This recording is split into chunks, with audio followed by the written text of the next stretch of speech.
للہ و انا الیہ راجعون۔ ناظرین کرام،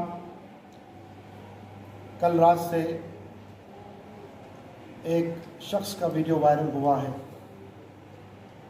جس کی بنا پر ہم آج آپ کے سامنے حاضر ہوئے ہیں۔ وہ شخص کوئی اور نہیں ہے بلکہ وسیم رضوی ہے، جنہوں نے سپریم کورٹ میں یہ عرضی داخل کی ہے کہ نعوذ باللہ قرآن مجید کی 26 جو آیتیں ہیں ان کو قرآن میں داخل کیا گیا ہے، جس کو ہٹانا چاہیے۔ تو آپ اندازہ کریں یہ شخص، اس کی ذہنیت، اس کی فکر، یہ شیعہ ہے ہی نہیں، نہ یہ مسلمان ہے۔ آپ دیکھیں 1400 برس گزر گئے جب سے اللہ نے یہ قرآن کو نازل کیا ہے، اس وقت سے لے کر آج تک ایک لفظ کی تحریف نہیں ہوئی ہے، نہ ہو سکتی ہے، کیونکہ اللہ ہی نے نازل فرمایا ہے اور اللہ ہی قرآن کی حفاظت کر رہا ہے۔ جس کسی کا یہ عقیدہ ہے، یہ فکر ہے کہ نعوذ باللہ قرآن میں تحریف کی گئی، وہ مسلمان نہیں رہ سکتا۔ اور یہ وسیم رضوی، اس کا نام شیعت سے جوڑا جا رہا ہے، قطعاً غلط ہے۔ اس کا کوئی تعلق شیعت سے نہیں ہے۔ اس کو بہت پہلے ہی فتاوے دیے گئے ہیں اور اس شخص کو دین سے خارج کر دیا گیا ہے۔ اور آج اس نے حد کر دی ہے جب یہ کہا کہ نعوذ باللہ 26 جو آیتیں ہیں اس کو قرآن مجید سے ہٹایا جائے۔ اس نے رسول خدا محمد مصطفیٰ صلی اللہ علیہ وآلہ وسلم کو تکلیف پہنچائی ہے، وما ينطق عن الهوى ان هو الا وحی یوحی کی منزل پر، اور علی مرتضیٰ کو تکلیف پہنچائی ہے، شہزادی کو تکلیف پہنچائی ہے، ولی عصر کو تکلیف پہنچائی ہے، اور یہ کارنامہ اس کا ہرگز قبول نہیں کیا جا سکتا۔ یہ شیعہ نہیں ہے، اور ہم بہت ہی شدت بھرے الفاظ میں کل ہند مجلس شیعہ علماء الذاکرین اس کی مخالفت کرتے ہیں، اور یہ شخص کا تعلق شیعوں سے نہیں ہے، اور اس نے جو اقدام کیا ہے وہ بہت ہی غلط اقدام ہے۔ اور آپ دیکھیں وہ شخص کہ جو کچھ پڑھ نہیں سکتا، اس نے یہ 26 آیتیں پڑھی ہے، وہ کہہ رہا ہے کہ یہ آیتوں کا انتخاب اس نے کیا ہے۔ نہیں، یہ جھوٹ ہے، کیونکہ اس کے پیچھے کوئی طاقتیں ہیں جو کام کر رہی ہے، پالےکار ہے جو کام کر رہے ہیں۔ صرف یہی مقصد ہے کہ شیعہ اور سنی میں تفرقہ پیدا کیا جائے، سب کو لڑایا جائے، فتنہ برپا کیا جائے۔ یہ وہ شخص ہے جس پہ CBI کی انکوائریز چل رہی ہے۔ یہ وہ شخص ہے کہ جس نے 10 سال میں ایسے بیانات جاری کیے ہیں جو سب جانتے ہیں، سارا ہندوستان، ساری دنیا جانتی ہے کہ یہ شخص فتنہ باز ہے، یہ جھوٹا شخص ہے، اور ایسا جھوٹا ہے، اتنی بڑی جھوٹ کہہ رہا ہے، نعوذ باللہ۔ تو اللہ کی لعنت ہو ایسے شخص پر کہ جو آ کر یہ کہہ رہا ہے کہ نعوذ باللہ قرآن کی 26 آیتوں کو ہٹا دیا جائے۔ تو ہم شدت سے اس کی مخالفت کرتے ہیں۔ یہ بکا ہوا ہے، اس کا ایمان بکا ہوا ہے، اس کا ضمیر بکا ہوا ہے۔ یہ ضمیر فروش انسان ہے، اس کے پاس ایمان ہی نہیں ہے، یہ مسلمان ہی نہیں ہے، اس کا کوئی تعلق شیعت سے نہیں ہے۔ اور ہم یہ آپ کے سامنے بیان کرنا چاہتے ہیں کہ اس کا نہ جوڑا جائے شیعہ سے، اس کے نام کے ساتھ جو شیعہ کے لفظ کو لگایا جا رہا ہے، ہرگز اس کو ہٹا دیا جائے۔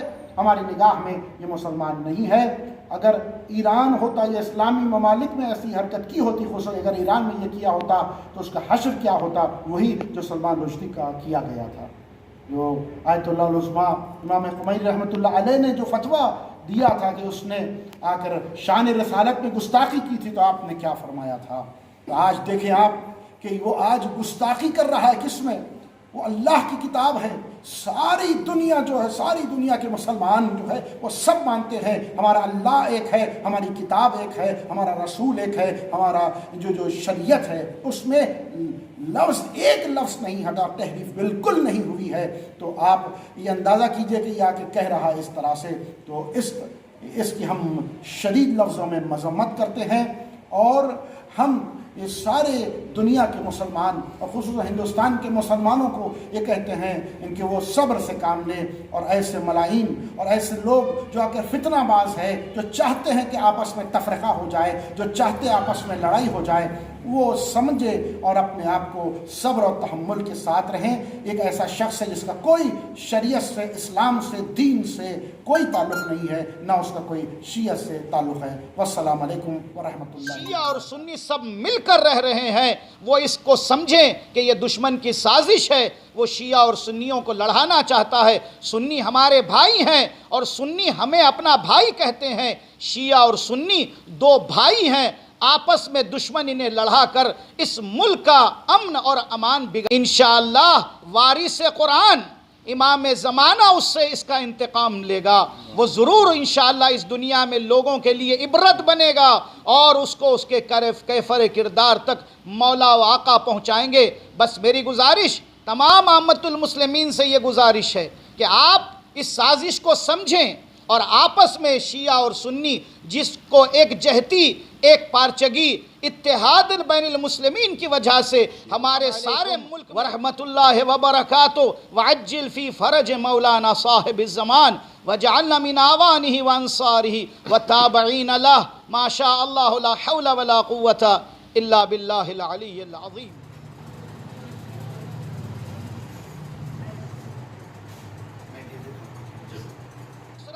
حکومت ہندوستان سے ہمارا پرزور مطالبہ ہے اسے فوری گرفتار کیا جائے اور اسے اس کے کیفر کردار تک پہنچایا جائے۔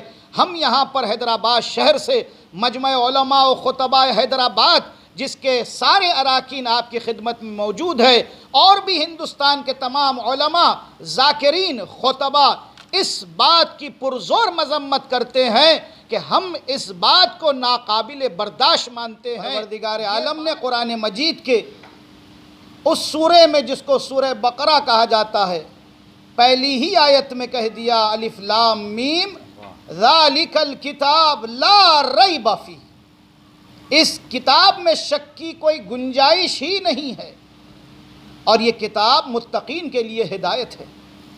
ایک اور جگہ سورہ حجر آیت نمبر 9 میں خداوند کریم فرماتا ہے اِنَّا نَحْنُ السلام علیکم ورحمۃ اللہ وبرکاتہ۔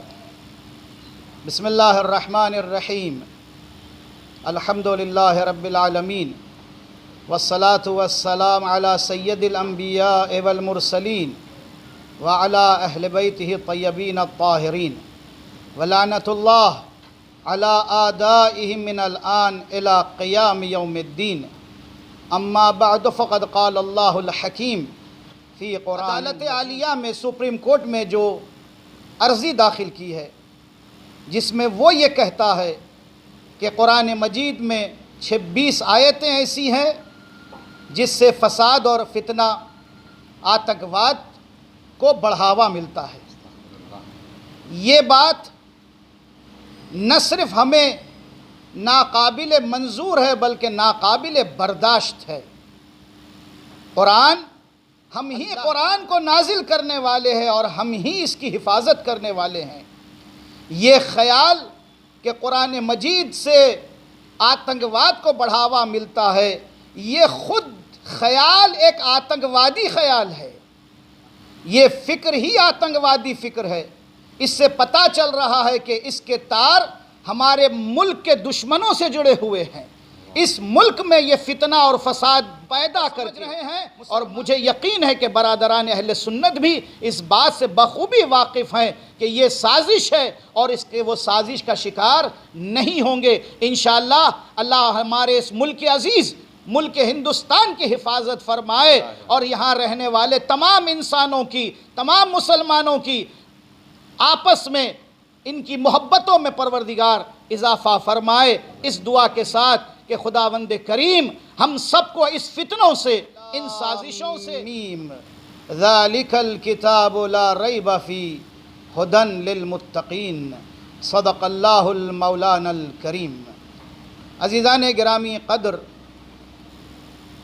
2 دن سے گزشتہ جس طرح سے سوشل میڈیا میں